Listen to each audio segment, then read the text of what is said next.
বেশি না থাকে,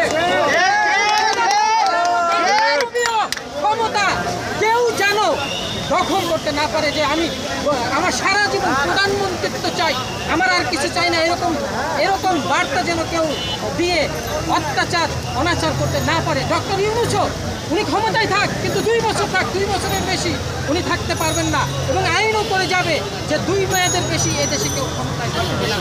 একটি আইন, সেই সঙ্গে প্রশাসন এবং আইএসপিআর, আন্তঃসংযোগ, সেনাবাহিনী, র্যাব, সেনাবাহিনী, নৌবাহিনী, বিমান বাহিনী, পুলিশ, র্যাব, বিজিবিকে মন্ত্রণালয়, স্বরাষ্ট্র মন্ত্রণালয় এবং জনপ্রশাসন মন্ত্রণালয় থেকে আলাদা করে দেওয়া হোক, যাতে কোনো এমপি মন্ত্রী অর্ডার দিতে না পারে অমুককে ধরে আনো, তমুককে ধরে আনো, অমুকে শাসন করো, অমুককে জামিন দিও না, তমুককে জামিন দিও না, অমুককে সাজা দাও, তমুককে সাজা দাও। এই জনমুক্তি আন্দোলন এটাই দাবি করে, এবং আয়নাগর বা হাওয়া ভবন যাতে না সৃষ্টি হয় এদেশে।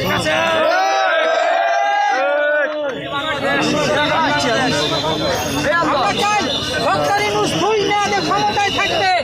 ডক্টর ইউনূসকে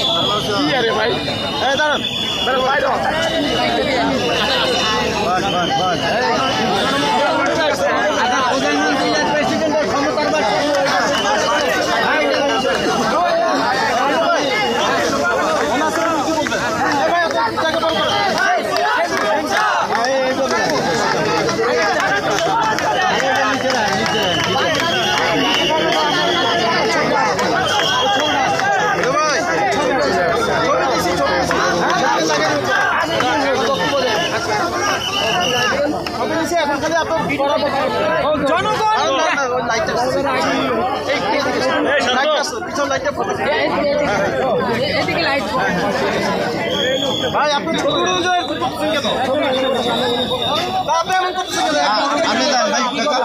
সামনে যাওয়ার কি আছে? তো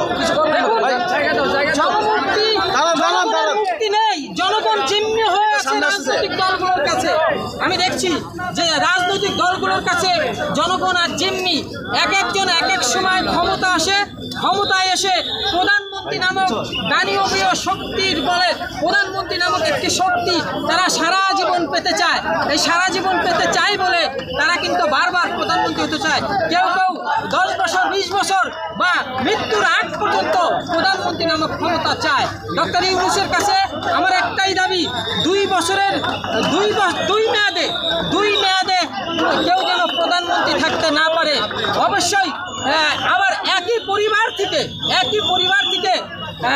2 মেয়াদের বেশি একজন 2 মেয়াদের বেশি ক্ষমতায় থাকতে হবে না।